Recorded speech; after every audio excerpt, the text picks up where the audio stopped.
Hello everyone, this is Sleepycbr. Today is just going to be some random thoughts. But before we get started on our ride today, for starters, first thing I did today was worked on the bike early this morning. I replaced the 35-pound Pilot with 38s.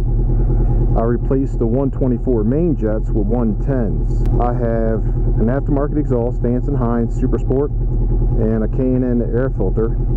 It's a stage 2. Also, I wanted to kind of do a brief review of these Icon Hypersport short gloves.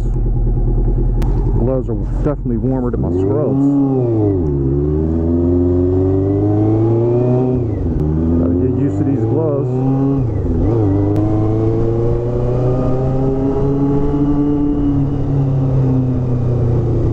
Sounds so much better than it did. So what happened before is I bought the motorcycle, and this is an 89 Honda CBR 600F, and the guy, it didn't run all that great, so I bought one of the rebuild kits to clean it out. You know, it had all the new jets and all this, and I replaced everything except for the main jets with a factory kit. So the Pilot jet was 35 and the main jet was, what he had in it was 124. Now it came with 105s and I knew that wasn't big enough, so I decided to let the 124 stay in there. It's 45 degrees out today. It's a bit windy and the gloves seem to be doing really well. It does have, you can see how it's got the holes, hopefully you can see that, but it's supposed to vent air in, and it does. I'm getting some air, so it should be good in everything except for the hottest weather, I would imagine.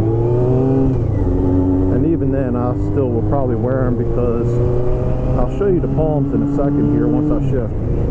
So that's the palms. You see it's got the pads on them. It's got D3O protection. Oh man, this thing runs great now.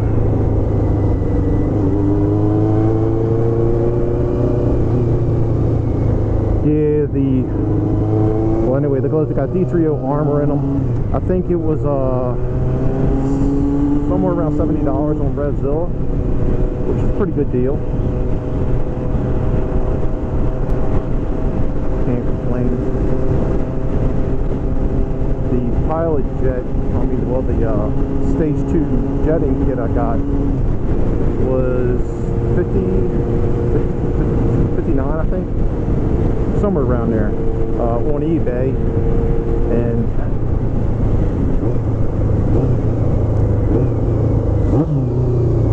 that seems to work pretty good.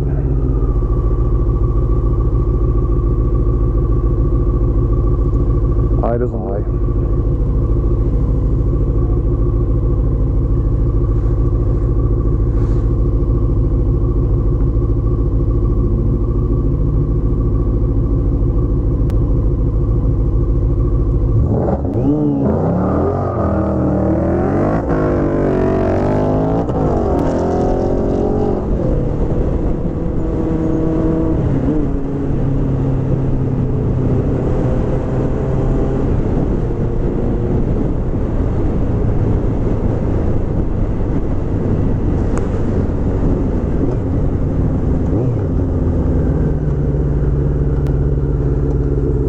Man.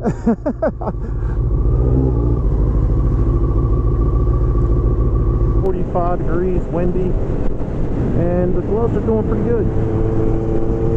Normally my hands are the coldest part, and right now my hands aren't really cold, so that's a win for the old Icons. Icon. It's weird with these gloves, they do feel a little tight.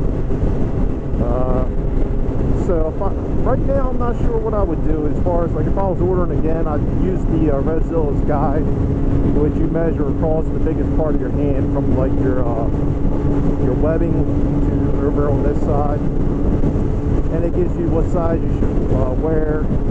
I think I was about 4 1/4 which says extra large, which is I think it's right on the top end of extra large.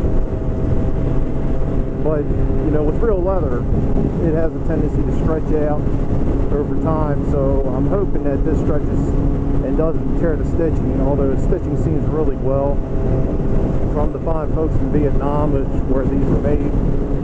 I was watching a video with Walter Riffick and made me nervous. I don't know how long ago it was, but he had a ram mount just like mine, and as he was riding it, fell out. And mine was loose, so I tightened it this morning after I did my okay, that's pretty good. I tightened mine up today, and it did need a good fit. I'm going to keep my eye on it, because the last thing I want is my phone flying off the motorcycle, you know, doing a bunch of somersaults like his did. Now, he had a fairly decent cover on it. I don't. I have a cheap one, but I like it. I don't know why, I just do.